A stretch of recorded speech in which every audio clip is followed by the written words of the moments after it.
From 9 on Your Side Sports, Cincinnati's longest-running sports talk show on television. This is Sports of All Sorts with Reggie Wilson. What up? Welcome to Sports of All Sorts. Hurricane Lamar blew through Cincinnati this afternoon and reminded everyone that the Bengals opted for Billy Price, who's a fine player, but he ain't Lamar Jackson. Let's check out what happened at PBS today. Bengals hosting the Ravens coming off the bye week, could have used another week. Pick it up in the second quarter, Ryan Finley making his first NFL start, and Marcus Peters says hello and welcome to the NFL. Peters goes 89 yards for a pick six, Ravens up 28-3. Finley shows some resolve though. Right before halftime, he hooks up with Tyler Eifert, who's been quiet this year. Finley's first career NFL touchdown, Eifert's second this season. It's 28-10. Now let's go to the Lamar show. Pretty sure this move is outlawed in 40 other states. He's out there playing Madden on these dudes. Kevin Harlan's going crazy. That's a 47-yard touchdown. That spin move is ridiculous. Goodness gracious. Lamar did anything he wanted to do today. Touchdown pass to Hollywood Brown. He goes 15 of 17, 223 yards, 4 touchdowns, perfect passer rating, MVP chance all over PBS. Meanwhile, on the other side, Finley, strip sack, Tyus Bowser scoops and scores. Finley up and down in his debut, 16 of 30 for 167 yards, a touchdown and an interception. Joe Mixon, he did go over 100 rushing yards for the first time this season. Ravens win big, 49-13. Wanted us to continue to have an aggressive mindset and go for it on some fourth downs when normally you probably wouldn't. You're putting your defense in some bad spots if you don't get them, but just felt like it was important to send that message to our guys that we're not conceding anything. This is a divisional game. It's a really good team. They're going to go on to have a heck of a year, but we wanted to give ourselves every opportunity to try to get back in that game and give ourselves a chance to win. There's a ton to work on. This team's not going to give up, and I'm sure as heck not going to let anybody give up. I'm ready to fight. I'm ready to compete, and I think our whole offense is ready to do that. I think we're all going to bounce back.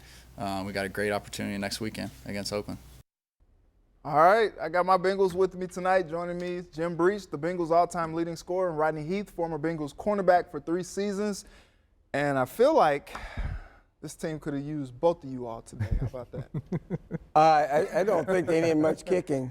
Oh my God. Randy Bullock did a nice job. He kept Yeah, him from he having did. kept him from having the worst score differential in the history of the franchise today with that 39-yarder at the end of the game. Yeah. Wow. So, look, the 49ers loss was bad. We talked about that.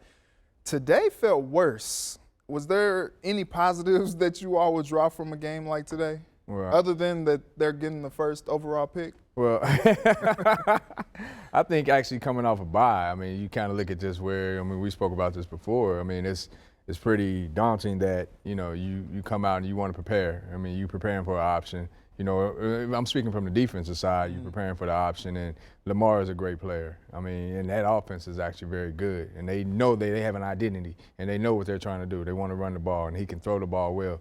And then, like we spoke before, you get on the offensive side, and you got a quarterback getting his first start against that defense. That's I mean, rough. what did you really expect to happen today? Speechless. It was. I don't know if you ever expect it to get out of hand as quickly as it did. Yeah. But again, the first play of the game, they go right down the field, down the middle of the field to Hollywood Brown. They draft the guy, stretch the field, and he does. Safety gets sucked up because they expect to run, and he did what he did. Lamar Jackson is a heck of a player, but Ryan Finley didn't really have much of an opportunity today because they never stopped them from scoring, so they were behind the 8 ball the entire game. I thought he played pretty well for the most part. I think he eluded the rush really, really well and made some plays outside the pocket. Athleticism. I really like that a lot. Yep. I wish he hasn't thrown to Marcus Peters over there. A guy that sits on the routes all the time. He's got a whole bunch of pick sixes in his career because he sits out there. Yeah. Can't go Run a little double move on him a couple times and then throw that pass, but don't do it on the very first time. Right. But apart from that, it was just ugly. Now let's talk about Lamar Jackson. He was ridiculous today. Like I said before, 15 of 17, 223 yards, 4 touchdowns, a perfect passer rating. Didn't run for as many yards as the last time the Bengals played him, but after his video game run today, I don't think the Bengals are they're glad that they don't have to see him again this year. So check out what they have to say. The quarterback on their side is a heck of a. He's one of the most exciting players I've ever seen. Dynamic. I'm interested to see what teams do down the road here to stop him, because he certainly is hitting on all cylinders right now, and the way that they complement each other on offense there, running the ball, throwing play action, they've done a great job. It's funny because we put one of the receiver practice squad players as a quarterback throughout the week just to get the look, just to get the speed of it. But even then, I mean, there's not a lot of Lamar Jacksons being born, so that just is what it is. All right, we talked about it. So they had MVP chants ringing out in Paul Brown Stadium today. How good is this dude? Do you know the scary thing is, if you remember when he started the first game against the Bengals, it was like, I don't think he threw anything over like 5 or 6 yards. Just easy throws, and he ran around a lot. He carried the ball like 20 times. Right. This first game this year was a little bit better. He looked like a real quarterback standing in the pocket. He would have had a great day without having to run the ball. He really looks a lot more poised. He really has you saw him actually do 2 or 3 reads, so he's actually got a really good handle on what he's doing, and they have it set up perfectly for him. It's like from the last game, they found ways to exploit the defense from the first time, and they just ran wild today. He loves throwing to his tight ends. Yeah, he really does. They have like 6,000 of them. I think he has a really good game plan. I think that's one of the things, like you alluded to before, when you have a guy that's that dynamic and you have to account for him. It's very tough on the defensive side when you account for 11 people. And most of the time when you have a quarterback that stays in the pocket, you run some type of games where you can double some people. You can't even double people really with this team. I mean, when you know the run is coming and you're trying to stop the option, you got to have somebody to account for him. And really, he's the best rusher. I would say that he's the best rusher they have on that team. So when you have to account for that, I mean, that's very tough, and you got to be athletic on the defensive side. And if your D-line can't help you, and your linebackers having issues, the secondary is going to be tough. And so, what do you think about? By the way, 31 teams passed on him. Wow. He was the last pick of the first round, including the Bengals. So the guy that they did have, Ryan Finley, like you said, he showed some things, athleticism. Maybe he extended some plays that maybe Andy would have gotten sacked on. They have something to build on with him going forward. You go ahead. I think he showed a lot of poise. Yeah. And so I was kind of impressed with that. Obviously, as it's happened in a number of the games, they get down and they're forced to throw the ball. All of a sudden, the rush just becomes almost unstoppable. They did run Mixon, a lot more today, so gave him a chance. They actually had the ball. Yeah, like 30 carries. Carries, although you're down a whole bunch, they'll let you run for as many yards as you want. That's true. But early in the game, when they were still in the game, they were running the ball effectively. And I really liked some of the things he did. I'm look forward to seeing what he does the rest of the way. You see this throw to Eifert, great throw there. He made a couple nice plays, threw back to Mixon after scrambling around. So, yeah, there were some good things he did. Throw out to Peters. Peters obviously wasn't good. The few times he probably held the ball. But overall, for the first time, I think it's hard to get past Lamar Jackson, what he did and what their offense did. I mean, they were in the hole so quick, it was crazy. Yeah, real quick. So Zach Taylor, by all accounts, is a great guy. He's steady, pretty secure in his skin. But there was some passing, some play calling miscues today that was very apparent. What do you all think of what he's doing out there? Well, I think it's his first time really in the helm as a head coach like that, as well as being an OC. Like you said a couple of times, trying to make a decision on if they're going to go for it or not on 4th down. You already had that in your mind made up of what you're going to do. At this point, you don't have anything to lose. And I think that just comes with, trying to make things happen. And that's what you kind of run into, those situations where you kind of get caught up and you're not making the right decisions. But for the most part, that's a learning experience just for him. Just like for everybody else, everybody is under a microscope here. So everybody's being held accountable for it. And head coach all the way down to your coaching staff, coordinators, everybody's being held accountable. So he's no different than anybody else. All right, so last thing, Oakland next week. Do you see a win in the Bengals' future?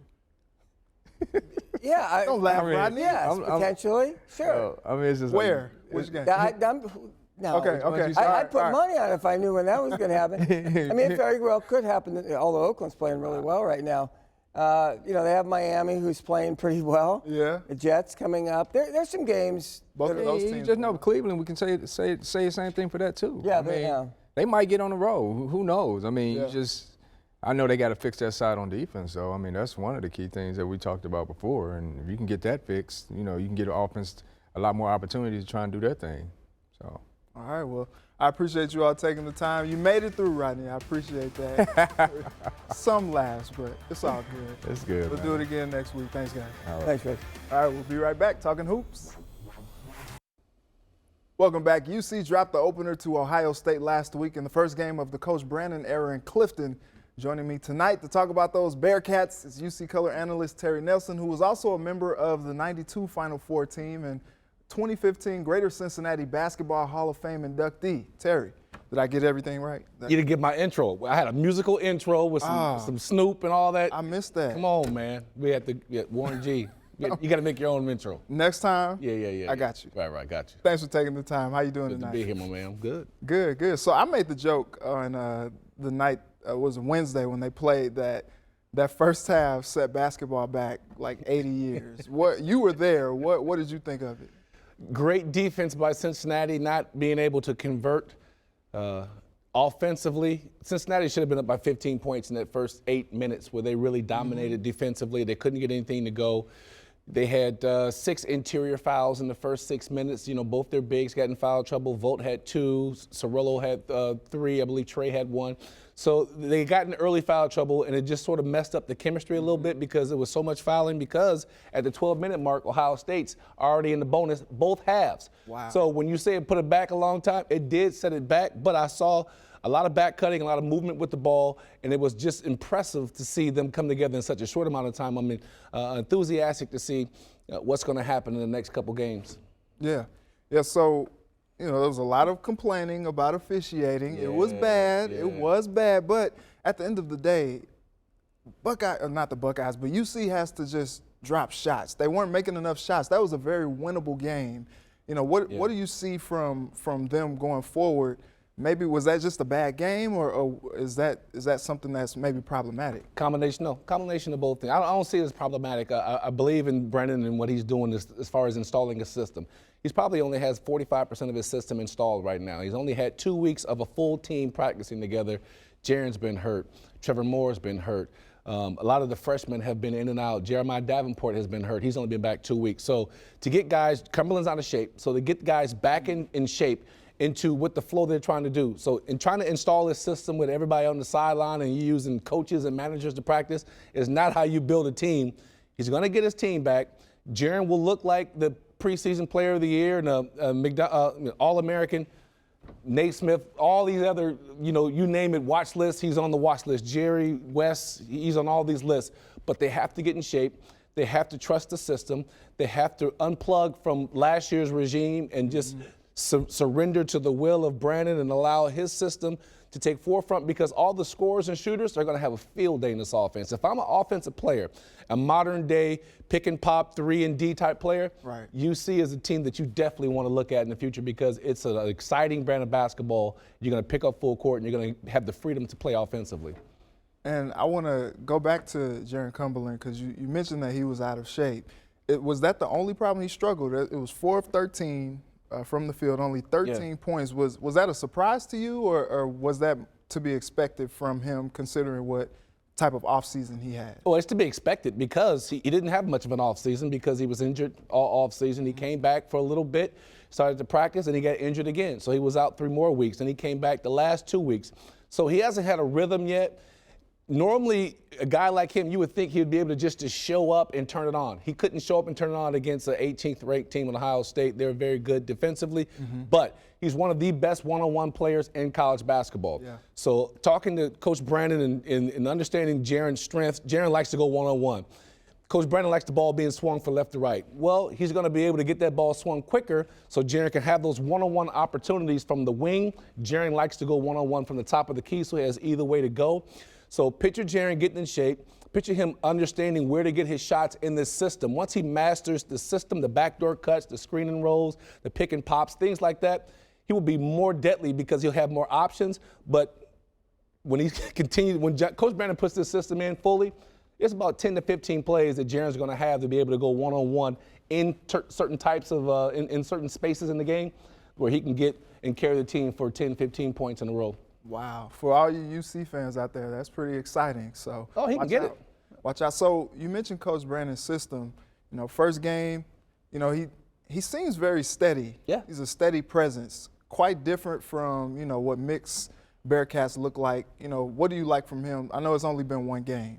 Well, I like the open floor plan. It's only one big in the paint, and that big is not just sitting on the block. He's up at the top of the key, so there's nobody in the paint, so you can get back cutters and rotation.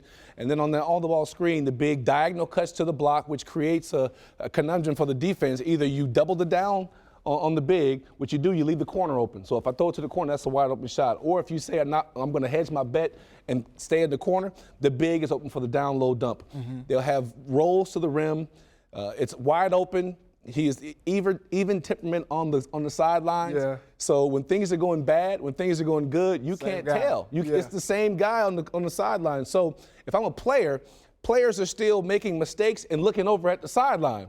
And the coach is looking at them with his hands in his pockets like, what are you doing? Get back out there and play. Like, this is, I'm for you. So go out there, play freely. We'll make the adjustments at halftime. We'll make the adjustments at the TV timeout. But those 4-minute stretches that you're on the floor, lock in and try to focus on what we've been practicing this entire time. All right, so real quick, they got Drake tomorrow. Yeah.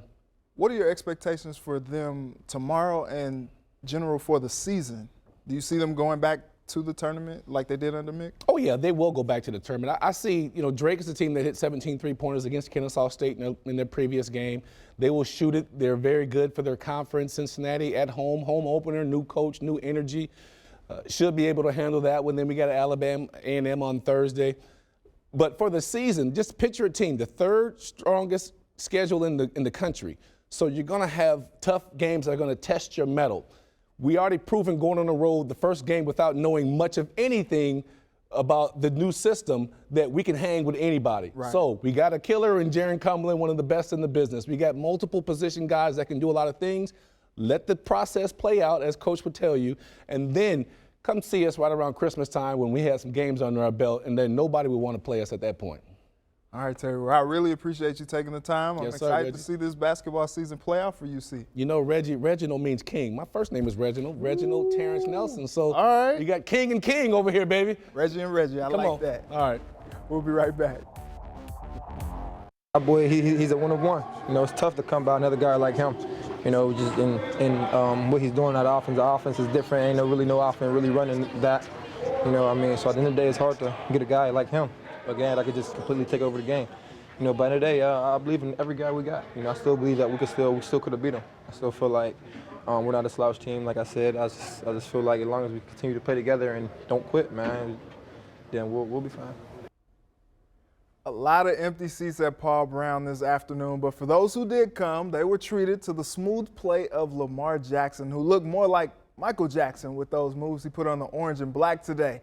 As for the quarterback on the other side, Ryan Finley up and down, 16 of 30 for 167 yards and a touchdown and an interception. Sacked twice, a 67 passer rating. That being said, he showed some mobility and athleticism, being able to extend plays, and not the result he hoped for, but he felt pretty good about his debut. Thought we had a really good plan in place. You know, our time of possession was good. We had some really good drives. I thought coaches had me personally ready. I felt good. I thought we had good juice, good energy. So just a lot to build on. If we're talking more positives, Joe Mixon ran for over 100 yards for the first time this season. 30 carries for 114 yards, puts him at 434 yards this season, averaging 3.3 yards a carry, way below his AFC best numbers last season. And he's yet to find the end zone on the ground in 2019. I'm sure he'd trade the touchdowns in any stat for that matter for the most important one of all, a win. I ain't never been in this position. Never been 0-9 in my life. Like, I always been on winning teams, going 11-1, 10-2. I ain't never lost over 3 games ever in my life. So, you know, for us to not have any wins, you know, it sucked. But at the same time, like I said, you just got to keep on moving forward, keep on pushing, and keep on grinding to go ahead and get that first one. Like I said, I'm not here to roll over for nobody. All right, Joe. So let's check out the Bengals' remaining schedule. At Oakland next week, then it's the Steelers, Jets, Browns, Pats, Dolphins, and Browns again. Do you see a win in there somewhere? Hard to say after today's performance. It's a mad dash to that #1 pick in 2020. All right, we'll be right back to wrap up the show. Welcome back. After our program is In Depth with Graham Benzinger. Check out what he has on tap tonight. This week we spend the day with Kelsey Grammer. The actor welcomes us to his 500-acre property in the Catskill Mountains. No, this place this has happened to me. This is where I love to be. And opens up about the murders of his father and sister. That was a remarkably desolate moment in my life. Sad, sort of abandoned. All that's coming up next on In Depth right here on 9 on Your Side. Thanks, Graham. Well, it's been real, it's been fun, it's been real fun, but we gotta go. I'd like to take a moment to thank Jim Breach, Rodney Heath, and Terry Nelson for joining me tonight, and to my village who helped put this all together. Hope you enjoyed the show. Let's do it again next Sunday. Until then, thanks for watching. Have a good night and a very blessed week.